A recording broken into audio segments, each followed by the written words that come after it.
All right, let's see a slightly more interesting one now. So the next slightly more interesting example, which is a famous calculation in quantum information science, is to consider an entangled state, psi AB, being equal to one of our Bell states, 0, 0 plus 1, 1 over the square root of 2.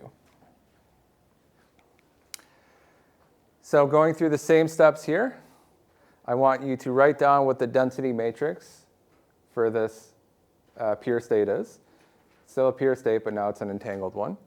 And then I want you to evaluate one of the components. So trace over subsystem B. B is the second qubit on the right side, on the right of the tensor product, to evaluate what the state of Alice's qubit is in this example. So try to work through this one now.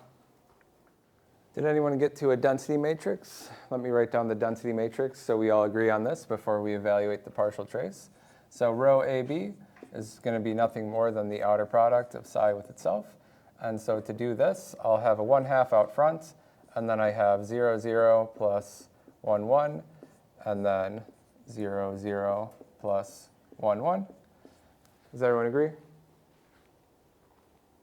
Now I just need to expand this, so it will be 1/2. I'll have 0, 0, 0, 0, plus 0, 0, 1, 1, plus 1, 1, 0, 0, plus 1, 1, 1, 1.